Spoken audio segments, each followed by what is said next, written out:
ሰላም እንዴት አላችሁ? እንኳን ወደ ኤፌክስ ሀበሻ በደህና መጣችሁ። ከዚህ በፊት በነበረው ቪዲዮ ስለ ፖዚሽን ሳይዚንግ ማለት ስለ ሪስክ ማኔጅመንት በደንብ አውርተናል።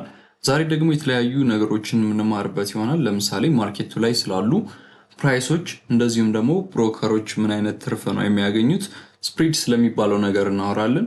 እንዲሁም ደግሞ ስንት አይነት ትሬደሮች አሉ ማለት በሰዓት ትኩረት አድርገው ነው ትሬደሮች። የተለያዩ አይነት ትሬደሮች አሉ፣ በሰዓት የተከፋፈሉ ናቸው። ሾርት ተርም፣ ሚዲየም፣ ሎንግ ተርም የሚባሉ እነዚህ ትሬደሮች የራሳቸው ስም አላቸው። እነማን ናቸው የሚለውን አብረን የምናይ ይሆናል ማለት ነው። ስለዚህ ማርኬቱ ላይ ሁለት አይነት ፕራይሶች አሉ። የፎሬክስ ማርኬት ላይ እንዲሁም ደግሞ በአጠቃላይ ትሬዲንግ ማርኬት ላይ ሁለት አይነት ፕራይሶች አሉ። እነዚህ ፕራይሶች ምንድነው ጥቅማቸው፣ ለምንድነው እንደዚህ አይነት ፕራይስ ልዩነት የተፈጠረው የሚለውን እናወራበታለን። ከዛ በፊት ግን እነዚህ ፕራይሶች እነማን ናቸው የሚለውን እንመልከት። ከመጀመሪያው ስንጀምር ምናልባት ጀማሪ ሆናችሁ ወደ ፎሬክስ ላይ ገብታችሁ ማርኬቱ ላይ ሁለት አይነት ፕራይሶችን ልታዩ ትችላላችሁ። ማለት ባይ ስትሉና ሴል ስትሉ የተለያየ አይነት ፕራይስ ይኖራል። እነዚህ ፕራይሶች እነማን ናቸው የሚለውን ነው የምንመለከተው። ማርኬቱ ላይ ያሉ ሁለት ፕራይሶች አሉ። የመጀመሪያው ፕራይስ ቢድ ፕራይስ የሚባል አለ። ሁለተኛ ደግሞ አስክ ፕራይስ የሚባል አለ። ቢድ ፕራይስ የሚባለው ማን ነው፣ እንዲሁም ደግሞ አስክ ፕራይስ የሚባለው ማን ነው የሚለውን እናያለን። የመጀመሪያው ለምሳሌ ይሄ የምትገዙበት ፕራይስ ነው ብንል፣ የምትሸጡበት ፕራይስ ደግሞ ከታች ነው የሚሆነው። አስክ ፕራይስ የሚባለው ይሄኛው ነው ባይ የምትሉበት። ቢድ ፕራይስ የሚባለው ደግሞ ሴል የምትሉበት ነው። ሴል የምትሉበት ሁሌም ባይ ከምትሉበት ዝቅ ብሎ የሚቀመጥ ነው። ታዲያ እንደዚህ አይነት የፕራይስ ልዩነት ለምንድነው የተፈጠረው ካላችሁ፣ እንደዚህ አይነት ፕራይስ ልዩነት የተፈጠረው ብሮከሮች፣ ደላላ ብዬ ከዚህ በፊት የነገርኳችሁ ማለት ነው። እነዚህ ትርፍ የሚያገኙበት በዚህ ወይ ነው። እዚህ መካከል ላይ የሚፈጠረው ትርፍ የነሱ ይሆናል ማለት ነው። ሁሌም ልክ ስትገዙም ስትሸጡም መካከል ላይ የሚፈጠር ልዩነት አለ። ይሄ ልዩነት ብሮከሮቹ ከናንተ ትርፍ የሚያገኙበት መንገድ ነው። ስለዚህ በእነዚህ መካከል የሚፈጠረው ብሮከሮቹ ከናንተ የሚያገኙት ትርፍ ነው ማለት ነው። ከላይ የምናየው ምን ፕራይስ ይባላል? በቴክስት እየጻፍኩ ሁሉንም በደንብ ላሳያችሁ። ከላይ የሚቀመጠው እናንተ የምትገዙበት ፕራይስ ሲሆን ይሄ ፕራይስ አስክ ፕራይስ ይባላል ማለት ነው። እናንተ ባይ ስትሉ አስክ ፕራይስ ነው የሚባለው። ሴል ስትሉ ደግሞ ከታች ያለው ማለት ነው እዚች ጋር ያለችው ፕራይስ ቢድ ፕራይስ ትባላለች። ሁለት አይነት ፕራይስ ማርኬቱ ላይ አለ። ከላይ የምናገኘው አስክ ፕራይስ የሚባለው ነው which is እናንተ ስትገዙ ባይ ስትሉ ኤክስኪዩት የሚደረግላችሁ ቦታ ማለት ነው። ከታች ደግሞ ስትሸጡ ሴል ስትሉ የምታገኙት ፕራይስ አለ። እሱ ፕራይስ ደግሞ ቢድ ፕራይስ ይባላል። ይሄ አስክ ፕራይስ የሚባለው the price that you can buy at፣ ይሄኛው ደግሞ the price that you can sell at ነው። ይሄኛው ደግሞ በመካከል ላይ የሚፈጠረው ልዩነት ስፕሪድ ይባላል።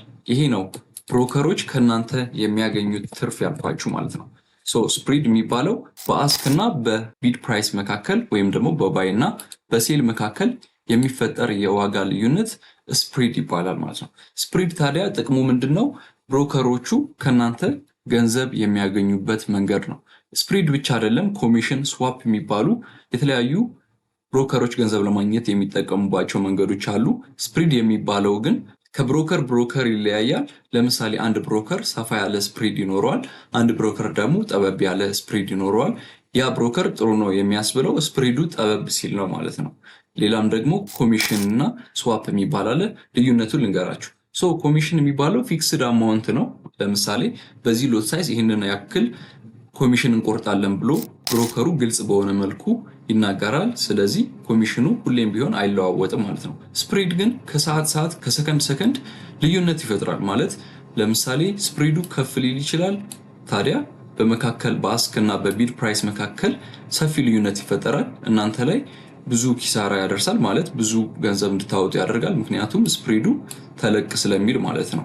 ስፕሪዱ ሲተልቅ ለተጠቃሚዎች ወይም ደግሞ ትሬድ ለሚያደርጉ ሰዎች ጥሩ አይደለም። ለብሮከሮቹ ግን ብዙ ገንዘብ እንዲያገኙ ያደርጋቸዋል። ለዛም ነው ትክክለኛ የሆነ ብሮከር ስትመርጡ ስፕሪዱ ጠበብ ያለ መሆኑን ቼክ ማድረግ ያለባችሁ ማለት ነው። ለምሳሌ በ0.1 ሎት ሳይዝ ብትገቡ ዩሮ ዩኤስዲ የሚቆርጥባችሁ ኤክስነስ ላይ አንድ ፒፕ ነው። የአንድ ፒፕ ቫልዩ ነው የሚቆርጥባችሁ which is በ0.1 ከገባችሁ $1 ይቆርጥባችኋል ማለት ነው። በ0.01 ከገባችሁ ደግሞ 0.10 ሴንት ይቆርጥባችኋል በአንድ ስፕሪድ ማለት ነው። ምክንያቱም ብዙ ጊዜ የኤክስነስ ስፕሪድ 1 ፒፕ ስለሚሆን ነው ዩኤስዲ ላይ። ሌሎች ደግሞ ብሮከሮች አሉ ከዛም በታች ያላቸው ከዛም በላይ ደግሞ ያላቸው አሉ። ስለዚህ ብሮከሮችን የምትመርጡት በዋነኝነት ከስፕሪድ አንፃር ነው። እንደነገርኳችሁ ደግሞ ኮሚሽን የሚባለው ፊክስድ አማውንት ኦፍ ገንዘብ ከናንተ የሚቆረጠው ነው። ልክ ትሬድ ኤክስኪዩት ስታደርጉ ባይ ስትሉ የሆነ ሬሽዮ ይኖራችኋል። ያንን ያክል ገንዘብ እንቆርጣለን ይላችኋል በሆነ ሎት ሳይዝ። ኮሚሽን የሚባለው ፊክስድ አማውንት ነው ማለት ነው። ስፕሪድ የሚባለው ግን በየሰከንዱ በአስክ እና በቢድ ፕራይስ መካከል የሚፈጠረው ልዩነት ማለት ነው። ስዋፕ ፊ ደግሞ የሚባል ሌላ ሶስተኛ መንገድ የሚያገኙበት ገንዘብ አለ። ስዋፕ ፊ የሚባለው ትሬዲንግ ላይ ማታ ላይ ለምሳሌ ይዛችሁ ትሬዱን ማድረግ ከፈለጋችሁ ስዋፕ ፊ ሊቆረጥባችሁ ይችላል። ይሄ ማለት ኦቨርናይት ትሬድ የሚባል ኮሚሽን ማለት ነው። የሆነ ያክል ይቆርጡባችኋል። እንዲሁም ደግሞ ሌላኛው ስዋፕ ፊ ደግሞ ዊኬንድ ትሬዲንግ ነው። ቅዳሜና እሁድ ፖዚሽናችሁ ክፍት እንደሆነ ለሰኞ የምታሳድሩት ከሆነ ይህም ደግሞ ስዋፕ ፊ እንዲቆረጥባችሁ ያደርጋል ማለት ነው። ብዙዎቹ ስፕሪድን ብቻ ነው የሚጠቀሙት፣ ኮሚሽን እና ስዋፕ ፊ አይኖራቸውም። አንዳንዶች ግን ኮሚሽን እና ስፕሪድ ወይ ይኖራቸዋል ወይ ደግሞ አንዳንዶቹ ኮሚሽን ብቻ ይኖራቸዋል። አንዳንዶቹ ደግሞ ሶስቱም ይኖራቸዋል፣ ስዋፕ ፊም ኮሚሽንም ስፕሪድም። ስለዚህ እነዚህን ሶስት ነገሮች ግንዛቤ ውስጥ በመክተት ነው እናንተ ብሮከራችሁን የምትመርጡት ማለት ነው። ምክንያቱም እያንዳንዱ ትሬድ በምትገቡበት ሰዓት ብዙ ነገር የሚቆረጥባችሁ ከሆነ እናንተ ትሬድ ላይ ኢንፍሉዌንስ ስለሚያሳድርባችሁ ማለት ነው። ወደ ፎሬክስ ትሬዲንግ ስትገቡ ብዙ አይነት የፎሬክስ ትሬደር አይነቶች ይኖራሉ። የመጀመሪያው ስካልፐር ነው። ሌሎቹን ደግሞ አሁን እናያቸዋለን። እናንተ ምን አይነት ፎሬክስ ትሬደር ነው የምትሆኑት የሚለው የምትወስኑት ደግሞ ራሳችሁ ናችሁ። እነዚህ ፎሬክስ ትሬደሮች የተለያዩበት በታይም ፍሬም ምክንያት ነው። ታይም ፍሬም ማለት አሁን ስካልፐር ከሚለው ስንጀምር ስካልፐር የሚባሉት ሾርት ተርም ትሬደር ናቸው። ትሬዶችን አሁን ከፍተው ምናልባት ከ1-2 ደቂቃ በኋላ ሊዘጉት ይችላሉ። ቶሎ ቶሎ ነው ትሬዶችን የሚወስዱት። እጅግ በጣም ብዙ የሆኑ ትሬዶችን ይከፍታሉ፣ ይዘጋሉ። እንደዚህ አይነት ትሬደር ከሆናችሁ ስካልፐር ነው የምትባሉት። 4 አይነት ፎሬክስ ትሬደሮች አሉ። የመጀመሪያው ስካልፐር ነው ማለት ነው። ስለዚህ ምናልባት በሰከንዶች ልዩነት ከ20-30 ሰከንድ በኋላ ትሬዳቸውን ከፍተው አሁን ባይ ብለው ከ40 ሰከንድ በኋላ ሴል ካሉት አሁን እየተከተሉት ያሉት ስታይል ስካልፐር ትሬዲንግ ስታይል ነው። ስለዚህ ስካልፐር የሚባሉት ለአጭር ሰዓት ብቻ ትሬዶችን ክፍት አድርገው የሚቆዩ ናቸው። ትንሹን ሰዓት የሚይዙት ስካልፐሮች ናቸው። ከነዚህ ደግሞ ከፍ ያለ ሰዓት የምትይዙ ከሆነ የተለያየ ስም ይኖራቸዋል። እነሱ ደግሞ እናያለን ማለት ነው። በሁለተኛ ደረጃነትና በጣም ደግሞ ብዙዎቹ ሰዎች የሚጠቀሙበት የፎሬክስ ትሬዲንግ አይነት ዴይ ትሬደር ነው። ይሄ ዴይ ትሬደር የሚባለው ፖዚሽኖችን ክፍት አድርገው የሚቆዩት ምናልባት በዛው በተመሳሳይ ቀን ውስጥ ነው እንጂ አሁን 1 ሰዓት፣ 2 ሰዓት፣ 3 ሰዓት እንደዚህ አይነት ትሬድ ታይም ፍሬሞችን ይከተላሉ። ማለት አሁን ከፍተውት ለምሳሌ 8 ሰዓት አካባቢ ከፍተውት ወደ 12 ሰዓት ሊዘጉት ይችላሉ፣ 7 ሰዓት ሊያቆዩት ይችላሉ። ግን ፖዚሽናቸው አያሳድሩትም ለነጋታው ማለት ነው። ግን በአንድ በተመሳሳይ ቀን ውስጥ ፖዚሽናቸውን ክፍት አድርገው እስከፈለጉበት ሰዓት የሚቆዩ ከሆነ ዴይ ትሬደር ይባላሉ። እናንተ አሁን ካላችሁበት ሁኔታ አንፃር ዴይ ትሬደር ነው የምትሆኑት። ለምሳሌ ስራ ካላችሁና ሌላ ቦታ ላይ የምትንቀሳቀሱት ነገር ካላችሁ ዴይ ትሬደር ምናልባት ሊሆን ይችላል። እናንተ ትሬዱን አናሊሲስ ሰርታችሁ 8 ሰዓት አካባቢ ከፍታችሁ ከአንዳንድ ስራዎች በኋላ ምናልባት ተመልሳችሁ ወደ ትሬድ የምትገቡ ከሆነ 5-6 ሰዓት የምትጠብቁት ከሆነ እንዲህ አይነት የትሬዲንግ ስታይል ዴይ ትሬደር ያስብላችኋል ማለት ነው። ፖዚሽኖችን ለነጋታው ያሳድሩትም፣ ግን ደግሞ በተመሳሳይ ቀን ውስጥ የተለያዩ ሰዓታቶችን ከፍተው የሚቆዩ ከሆነ እነዚህ አይነት ትሬደሮች ዴይ ትሬደር ይባላሉ ማለት ነው። በጣም ታዋቂው እና ብዙዎቹ ደግሞ የሚከተሉት የፎሬክስ ትሬዲንግ አይነት ይሄ ዴይ ትሬደር የሚባለው ነው። ሶስተኛ ላይ ደግሞ ስዊንግ ትሬደር የሚባል ነገር አለ። ስዊንግ ትሬደር ማለት ፖዚሽኖችን ለቀናት ወይም ደግሞ ለሳምንት ክፍት አድርገው የሚተውት ከሆነ ልክ እንደ ስካልፐሮች እና እንደ ዴይ ትሬደሮች አነስ ያለ ፒፕ ሳይሆን የሚይዙት እነዚህ በጣም ትልቅ የሆነ ላርጅ ሳይዝ ያላቸውን ፒፕ ሙቭመንቶችን ለመያዝ ነው። እንደ ምሳሌነት ያክል ሰኞ የከፈትነውን ትሬድ ሐሙስ ብንዘጋው ምን አይነት ትሬዲንግ ስታይል ነው እየተከተልን ያለነው?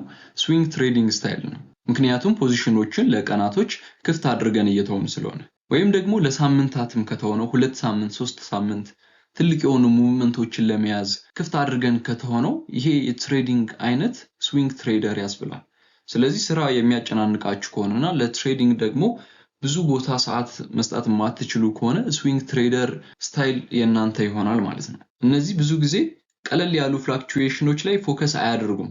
ትልቅ የሆነ ሙቭመንት ነው እነሱ ፎከስ አድርገው የሚጠብቁት። 20 ፒፕ ለነሱ ማተር አያደርግም። ስዊንግ ትሬደሮች 10 ፒፕ ለነሱ ማተር አያደርግም።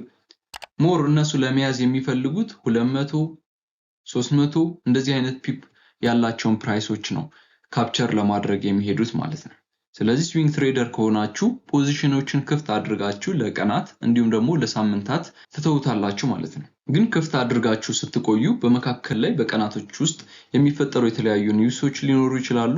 ክፍት አድርጋችሁ ጀስት ሙሉ ለሙሉ ከትሬድ ወጣችሁ ትቆያላችሁ ማለት ሳይሆን በመሃል ላይ ምን ይፈጠራል የሚለውንም ቼክ ማድረግ ይኖርባችኋል ስዊንግ ትሬደር ብትሆኑ። ምክንያቱም ሲፒአይ እንደዚህ አይነት ኒውሶች ማርኬቱን እጅግ በጣም በትልቅ ሁኔታ ሊጎዱት ስለሚችሉ እናንተ ትልቅ ሙቭመንት ወደ ላይ ወጥቶላችሁ ከሆነ ለምሳሌ ባይ ብላችሁ ያ ሲፒአይ የፈጠረው እናንተ ከጠበቃችሁት በላይ ወደ ታች ወርዶ ትሬዳችሁን ሊዘጋባችሁ ስቶፕ ሎዛችሁ ሊነካባችሁ ይችላል። እዚህ በመካከል ላይም በቀናቶች ውስጥ የሚፈጠሩ ኒውሶችን እንዲሁም አንዳንድ ፕራይስ ፍላክቹዌሽን የሚፈጥሩ ነገሮችን ትራክ ማድረግ ይኖርባችኋል። ስለዚህ ሶስተኛው ትሬዲንግ ስታይል ስዊንግ ትሬደር ይባላል።